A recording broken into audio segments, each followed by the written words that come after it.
Hey, good evening and welcome to Fridays by the Fire. I am your host, Sandy Best Life Jones. I'm so excited to be here with you tonight. First of all, I'm excited because I had one of the best Juneteenth celebration holidays that I have ever had yesterday. Yesterday's Juneteenth event at Stewart Heights Park in Tacoma was second to none. When I tell you that celebration was absolutely amazing, I'm still feeling the residue. And it wasn't just about the performances, it wasn't just about the food. It was all of that and more. It was just the atmosphere. And my friend Candy Wesley, she put it really well today in a Facebook post. Just every aspect of the event was so well put together. And it just made for a family friendly, warm, gorgeous atmosphere. There was so much love in that park yesterday. I was watching two police officers playing soccer with a little boy. One officer was black, one was white, the little boy was black, and they were playing soccer with him. And I like to people watch, so I was up on my perch up on the hill behind all the vendors under my canopy. And I was just watching people as they were walking by. I had the perfect spot to people watch. And I was watching families walking in together. And I was watching mamas coming in with their babies. I saw some daddies coming in with their babies. I saw some of our elders coming in and they were being escorted in gently and carefully. And it just made me feel so good to be black. I was so proud to be black yesterday. I'm proud every day, but I was extra proud yesterday because I was extra black yesterday. I was black. I was black yesterday. And it felt so good. And I'm still feeling it today. And I'm excited to be here with you tonight. And listen, I want to tell you that I am here to help women just like you discover the purpose and the plan for their life through honoring God, honoring your body, and owning your worth. Yes, we are a faith based platform. We love us some Jesus over here, but all who come in peace are welcome. I am Sandy Best Life Jones. I am the host of the Girl Talk Sunday podcast and Fridays by the Fire. Thank you for being here with me tonight. Now, you know what I do before I bring my guest out every show. You already know. First, I'm going to ask you if you would please share this live right now. Take just a moment to share the live. My guest is in the green room. I can see her right here. I've already tagged her on the live so she can share it too. If you would do that for me, I would really, really, really, really, really appreciate it. Then I want to tell you what I'm wearing because I always do. Tonight is all Amazon. Yes, I know we're supposed to be boycotting Amazon. I am boycotting Target instead. So this is all Amazon. Everything I'm wearing tonight is Amazon. It's one of my favorite places to buy jewelry. Even my little hat is Amazon. So there you have it. Now my guest tonight. I think Kiantha and I met, I want to say 2004. I know it was right after I started my state service when I was working for Bates Technical College, and that was 2003. So I think I met Kiantha in 2004, but she'll correct me if I'm wrong, 2004 or 2005. But it's been 20 years since we met, and we have been friends ever since then. And it's not because we talk all the time. It's not because we see each other all the time, because she's east of the mountain in Spokane, and I'm over here in Lakewood. But it's because we have our backgrounds are similar, our upbringing is similar. Um, we're both very compassionate about community service, giving back to the community in a way that is tangible, not just a whole bunch of talk, but actually helping people transform their own lives. Not us trying to do the transformation, but us trusting God and trusting what He's put in us to help others transform their lives. We have that in common and a lot of other things. And we've always stayed connected. When I lost my sister to a stroke in 2013, Kiantha came down from Seattle for the wake, and she came in the morning. The wake wasn't until that evening, and she stayed with us. And her first question out of her mouth was, "What can I do?" And when I say she served that whole day, she served the whole day. So she's a good friend. She's somebody that I know I can depend on. If I need her, she will come and see about me. And she knows that about me. And that's why we've been friends all these years, even though we don't get a chance to see each other very often. We don't get a chance to talk very often. Matter of fact, we were in the sound check a few minutes ago. And we just back there talking, we having a whole conversation. And she came into the sound check at like 7:05. It's 7:45. We still talking and getting caught up. So I was like, look, I got to put you in the green room. We got a show to do. But that's how we are. When we do talk, we get caught up and we have the best conversations. And she's just a genuinely kind, sweet person, but she's also about her business. She's a boss. Don't get it twisted. And let me just say, her hat game is unmatched. I'm absolutely shocked that she's not wearing a hat tonight. I put my little hat on, not out of competition, because child ain't no competition. But I just knew she was gonna come with a hat, because she got a hat in every style, every hue, every you name it. Kiantha has a hat for every occasion. So I'm shocked that she's not wearing her hat, one of her hats tonight. But she's looking as beautiful as ever, and I'm going to be bringing her out in just a few minutes. Before I do, I want to get you guys caught up on my weight loss journey. Those of you that have been following me over the past 9 months, you know that back in September of last year, I made the decision that I was going to finally, once and for all, take control of my health. And I did that. The first thing I did was tell the truth about myself to myself. And the truth was, I was a sugar addict and I was a processed carb addict. I was a fast food addict, and I needed help reeling myself in. Yes, I prayed and asked God to give me the strength to do what I needed to do. But as we know, faith without works is dead. So I had to put some work with my faith to get where I am today, which is exactly 50 pounds lighter than I was 9 months ago. And you know that my goal is to get under 200 pounds before the end of this year. I am 35 pounds away from my goal, my first goal. My second goal is to reach my actual goal weight, which is 185 pounds. So I am I'm doing so much better than I thought that I would, because I've done this so many times, and some of you might be able to relate. I've done this so many times. I've done this weight loss thing so many times. But this time was different because some other things came before my decision to lose weight. You guys already know I went through a divorce after 28 years of marriage. Um, I went through therapy during the divorce and after. I had, several epiphanies about who I am as a person, who I am as a mother, who I am as a woman, first of all, who I am as a child of God, who I am as a person who works for the state government, helping families in crisis find their way out of crisis. I had an epiphany about who I really am and who I'm choosing to be in this season of my life. All of that came before I made the decision last year to take control of my health once and for all. My blood pressure was absolutely out of control. I had a lot of health issues. And the first step that I took was to change the way I eat.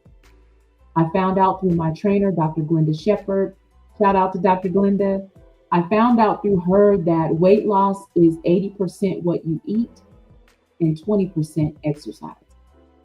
So I had to get a hold of what I was eating because what I was eating had a hold on me. So I made a decision to switch to the meat-based diet called carnivore, and I switched to carnivore in September. About 90 days after switching to carnivore, I was down 22 pounds and I had not exercised, not even a little bit. I did not exercise for the first 90 days of my change in eating. I did not start exercising until month 4, but I was already down about 22 pounds.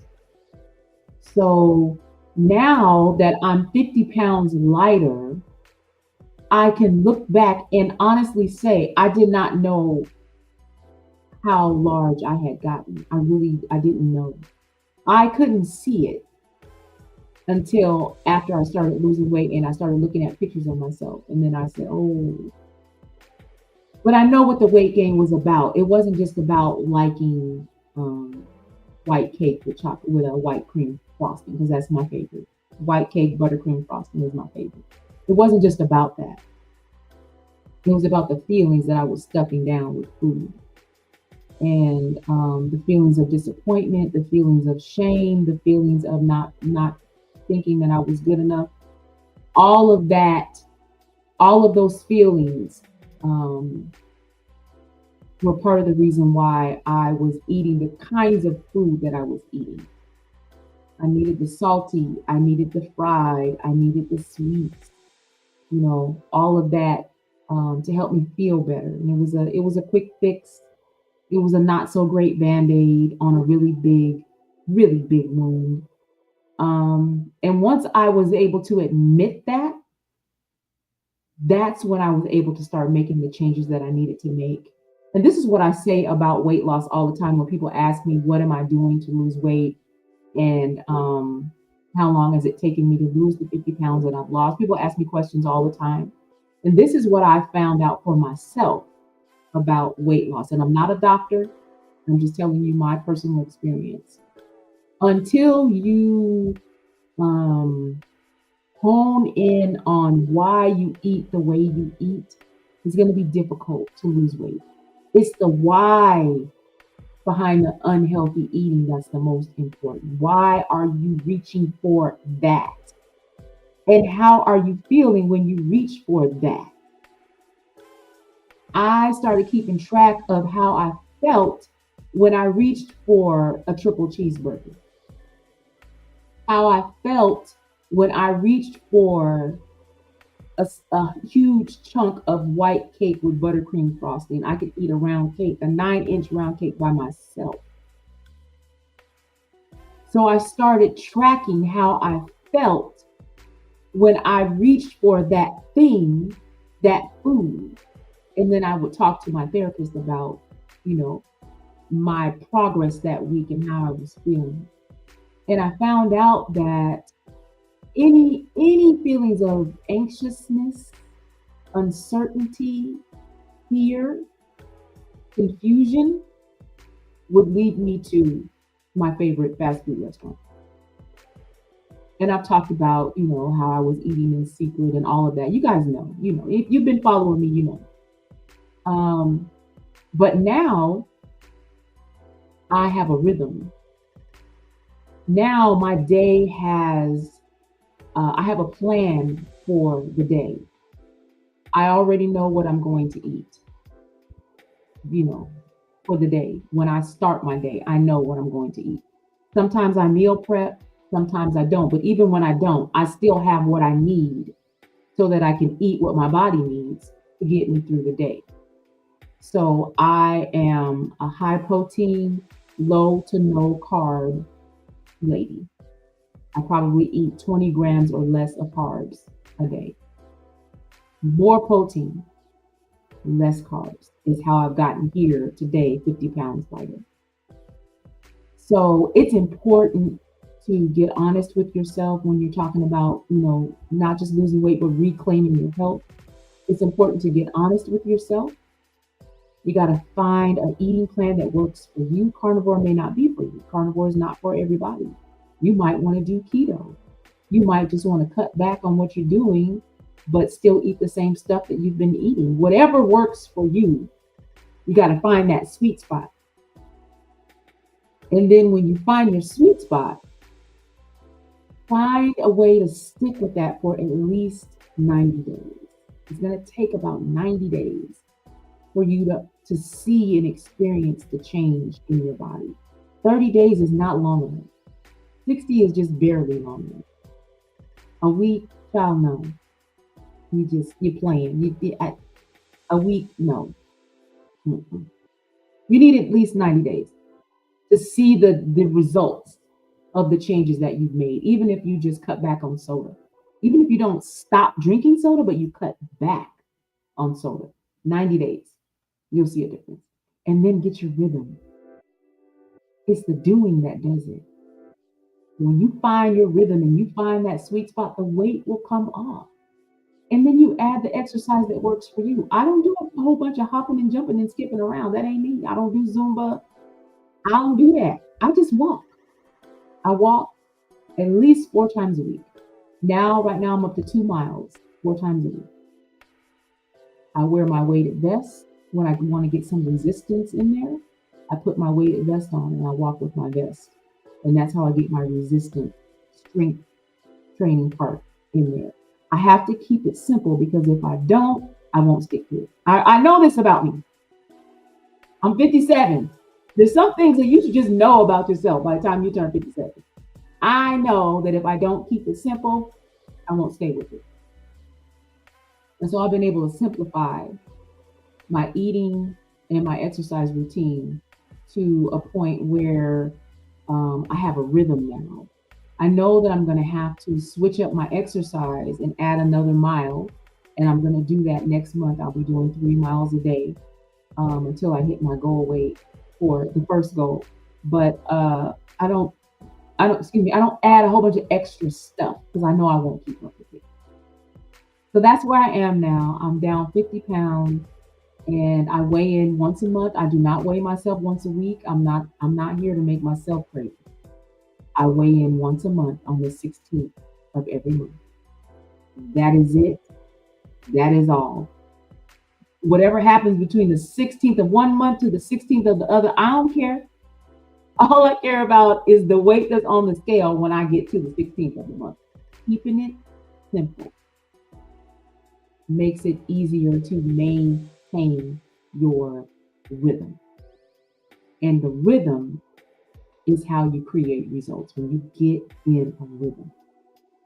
So I encourage all of you to, start asking those crucial questions of yourself about why you are overweight, how you feel when you are eating or when you're getting ready to eat something. When you make the decision to eat something, how are you feeling in that moment? Ask yourself that. Write it down. Keep a journal. That's what I did. I'm a journaler. I'm a journaling person. Anyway, I've been journaling since I was a little girl. So I journaled how I was feeling in the moment that I reached for some food. And it was very insightful. It helped me to understand some of my food choices. And I am thankful to say that my blood pressure is normal now for the first time in a very long time. And I just feel really good in my body and in my mind, my brain. That brain fog lifted after about a month of not eating so many carbs. I feel good in my spirit. I know that God is with me and He is giving me the strength that I need to continue to take care of this one body that I get. I only get one life, one body. And God has blessed me to do what I need to do to make sure that my health is as good as it can possibly be. So thank you for following me on my journey. I appreciate it. Thank you for inboxing me. I get so many inboxes on Facebook about what I'm doing, how I'm doing it, how you can get started. I always send people straight to my favorite carnivore influencers on YouTube. There are doctors who prescribe carnivore for their patients. Those are the doctors that I follow on YouTube. And so that's the information that I share when I get questions about what I'm doing. So if you want to know what I'm doing to finally take control of my health, inbox me on Facebook.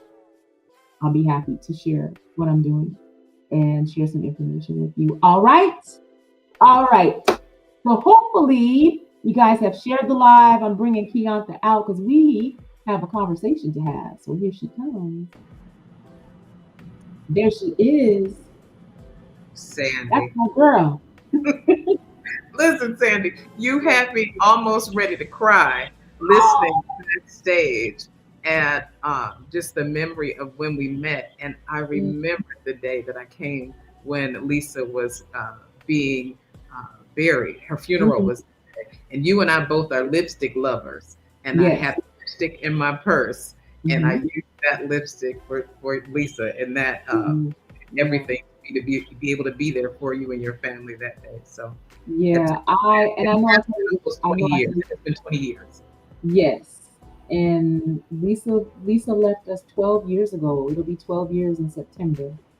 And I know I tell you all the time how much I love and appreciate you for being there for me, but I want to say it to you openly that I appreciate you loving me enough to drop what you were doing to come and see about me, because that's exactly what you did. You knew I needed you and you came to see about me. So thank you. You're welcome. And I always will. I always will.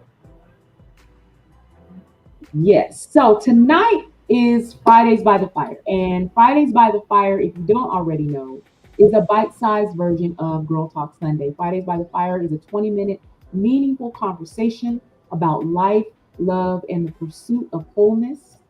And tonight, Kiantha is here to talk to us about discerning direction in difficult seasons. So this is what we do on Fridays by the Fire. I set the timer for 20 minutes.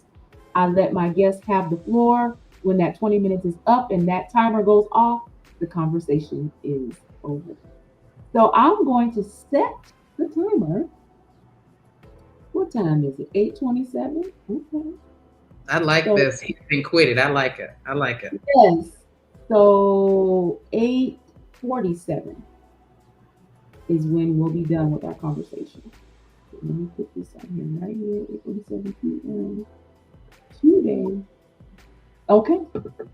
All right, Ms. Duncan. Here we Tell go. us about a time in your life when you had to discern direction in a difficult season. And I just want to say I want to make sure that I extend my condolences to you for the loss of your dad. You had a major loss in January. So my condolences for the loss of your dad. Thank you so much. Let's talk about that time, because that was one of the many, many times in my life that I have had to figure out how to discern what direction to go in a difficult time. My father was he was my guy. He was my dude. Like everything that I believe to be true about myself, whether it's being smart or beautiful or whatever the stuff is, all of that came from my daddy. Like that's where it came from. And so we had a really interesting relationship. My father spent a lot of his life in prison and, made decisions based on trauma that he had experienced. And he, was constantly kind of trying to get it right and not always able to do that. Shortly before his passing, he made some other choices for his life, which caused me to have to pull back a bit in a time that was really critical and crucial. But that was a moment that I had to discern what did I need to do? How did I need to approach the situation, approach the ending of his life, which was, around the corner, and still be okay and keep myself healthy. And so in that time, I had to, seek God and say, God, what do you want me to do? I love this man. I would give him anything. I would do anything for him. And seeing him in the way that he was would have made me sick. Now that's something people don't talk about. Seeing my father in that way would have made me sick. It would have, triggered my own traumas. And so I had to make a decision to pull back from my father at the end of his life. And that was really hard to do. But I know that had I not kind of used these 3 quick steps that I'm going to tell your folks about today, had I not done this, it would have been much more difficult for me on this side of his passing, carrying that jar of sadness and grief and trauma. It would have been much heavier than it is. So the first thing I want to tell folks to do, and I usually don't break things down in steps because you can't always do things in a 1, 2, 3 chronological order. So these, you may need to move these around and move them around as you need to, but I want to give 3 easy tools that you can use. First, when you are deciding or discerning any difficult situation, first assess your own trauma. Now, I write books about trauma, so I'm going to tell you, this is very important. Assess your own trauma. Because when we have trauma is essentially fear, it's pain, it's disassociation, it's hurt that follows us from situations in life that have happened. But the thing that trauma does is it puts a filter in the lens in front of your eyes by which you see everything. Everything through that trauma. So let's say you have a big decision to make about, I don't know, you can pick something, moving to a different state. It can be anything, right? And if you are not aware of what your own traumas are, you will think that fear that you feel, that hesitation is just natural, when really it's coming from a place of like, no, if I do this, or if it doesn't work, this will happen, that will happen. And so we have to kind of be like, the old school ophthalmologists. They used to use this device that was called a phoropter. And it's when they put it on your eyes and they would click it and say this one or this one. And you tell them that one. And then they click it again, that one or that one. And you tell them that one, right? When we are assessing our own trauma, essentially what we are doing is clicking those lenses to peel back what is causing us to feel whatever the thing is we're feeling.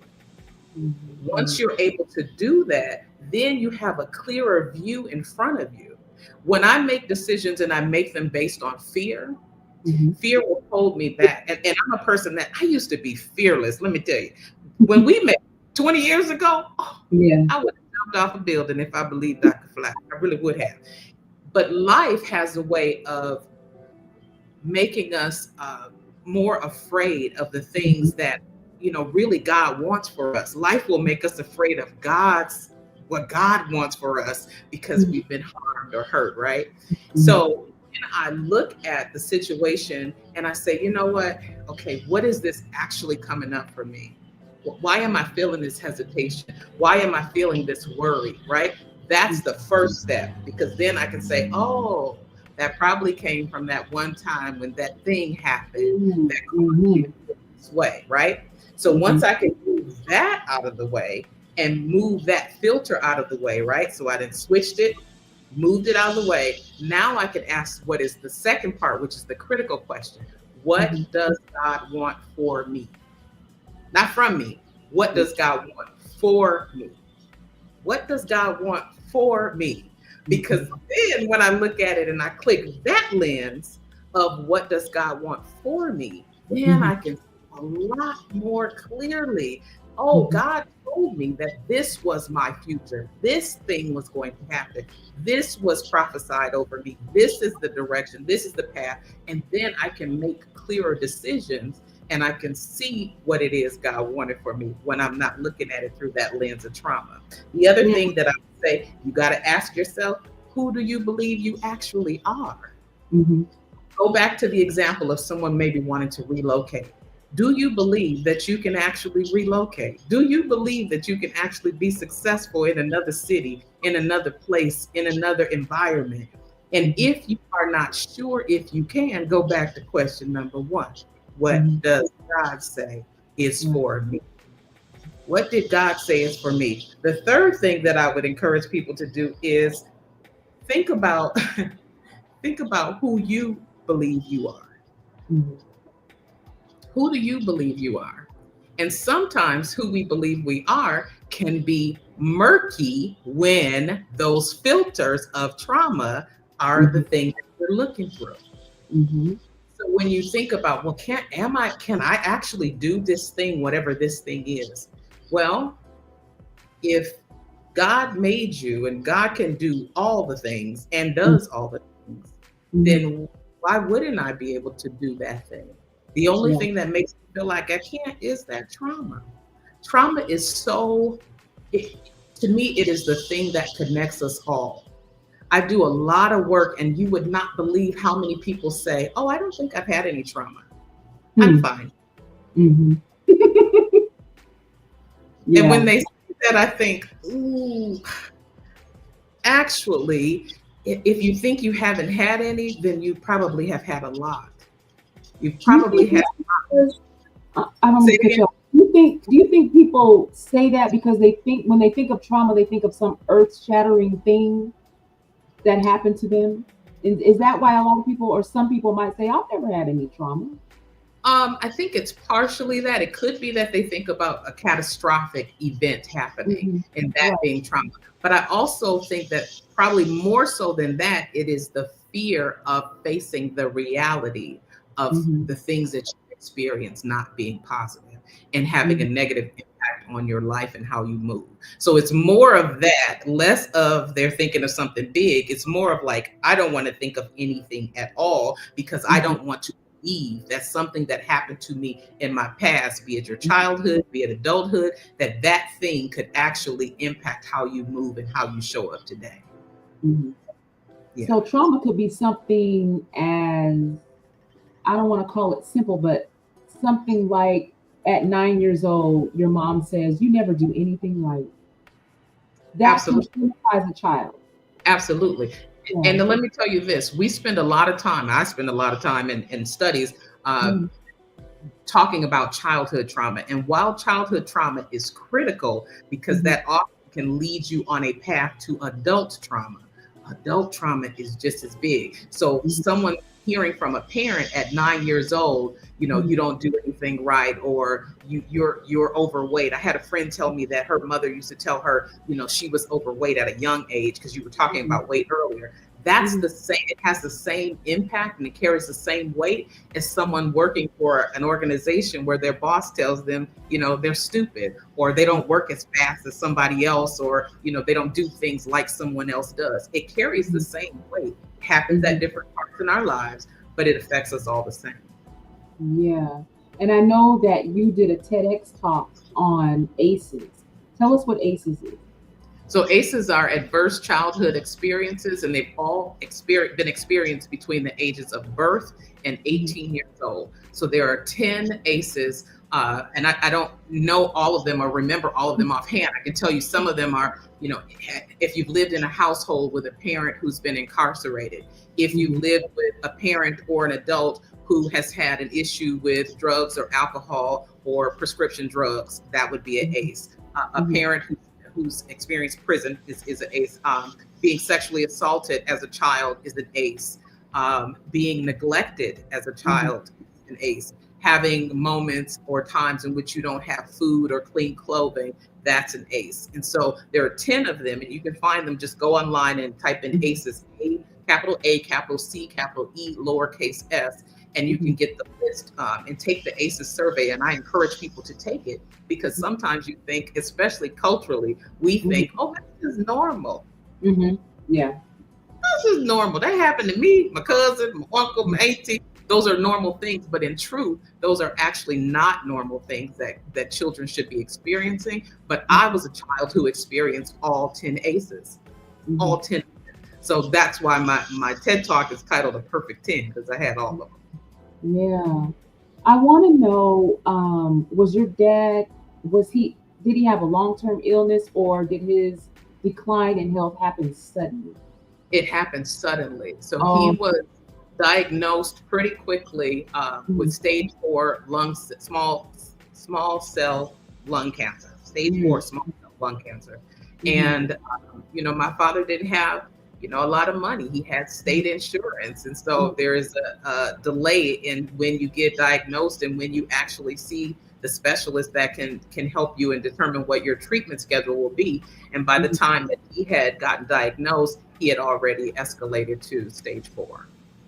So when you So found out he was ill, did you immediately go to him to see him? no, No. no, I couldn't.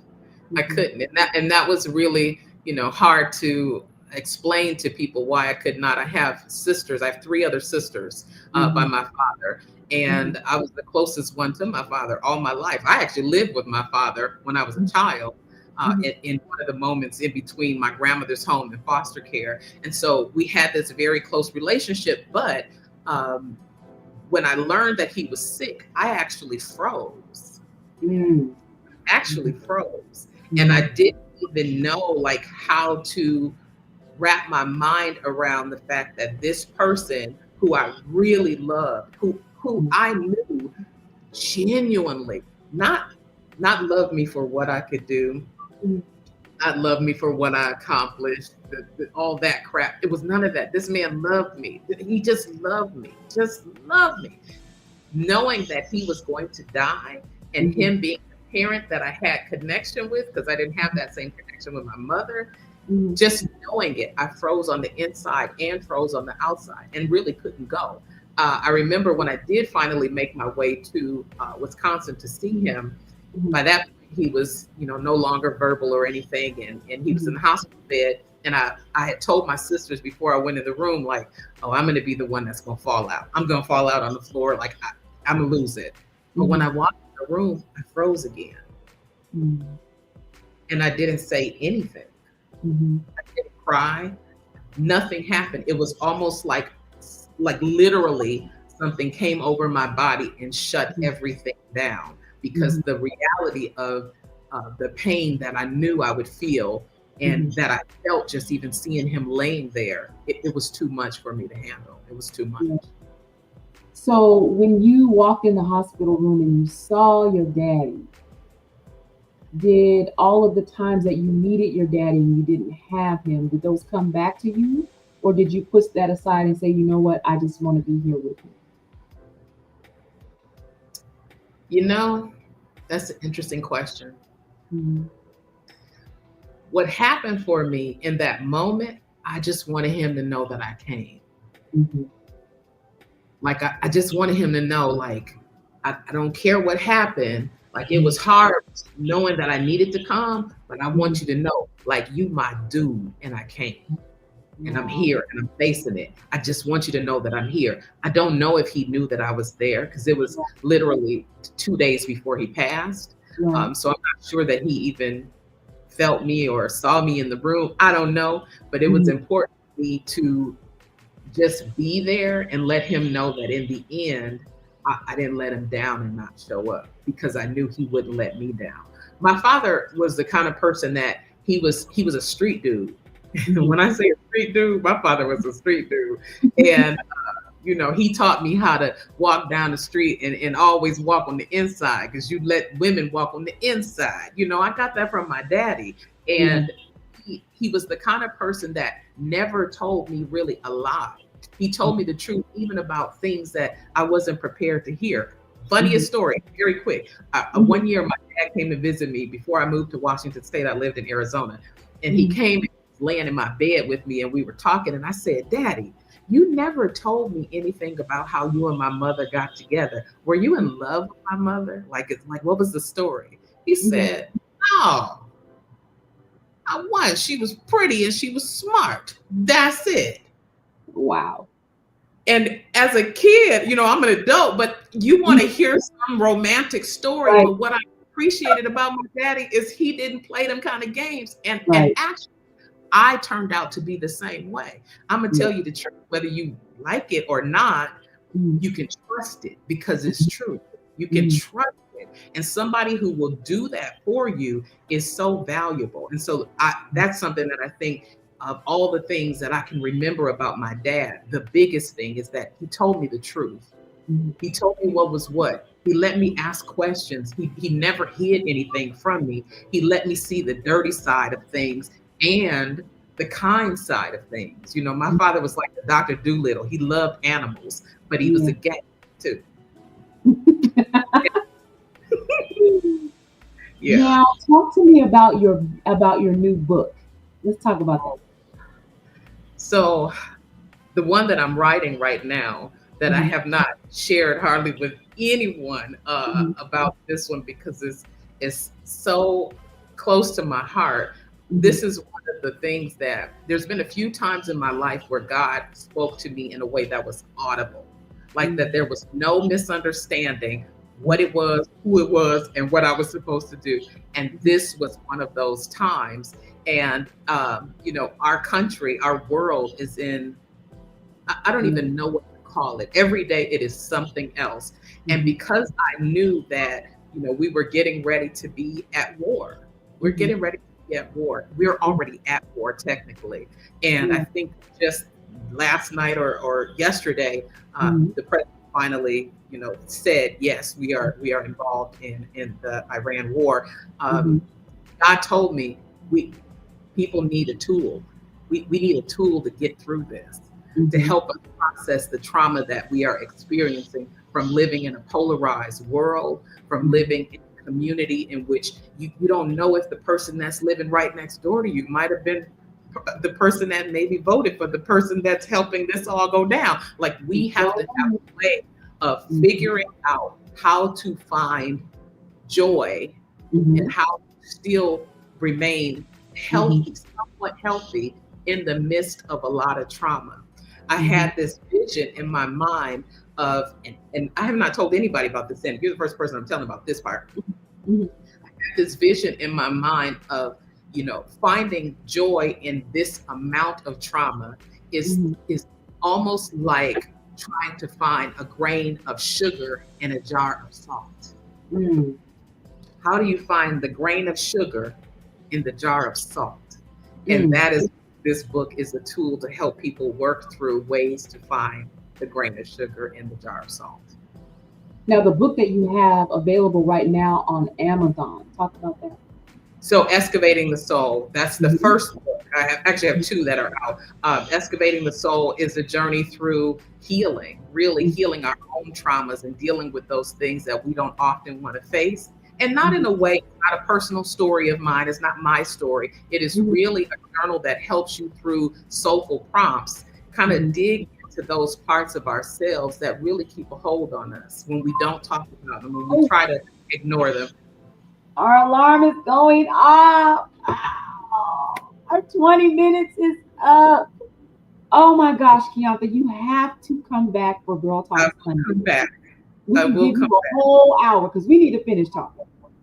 Sandi, listen, I want your viewers to know, the people that watch you that don't know you personally need to know you are exactly how you present. You are exactly that, always have been one of the kindest people that I have met. I don't know if you remember, you used to come to one of the programs that I ran and volunteer at, was it Dress for Success? Was that the one? At the Y. Yeah, Dress for Success.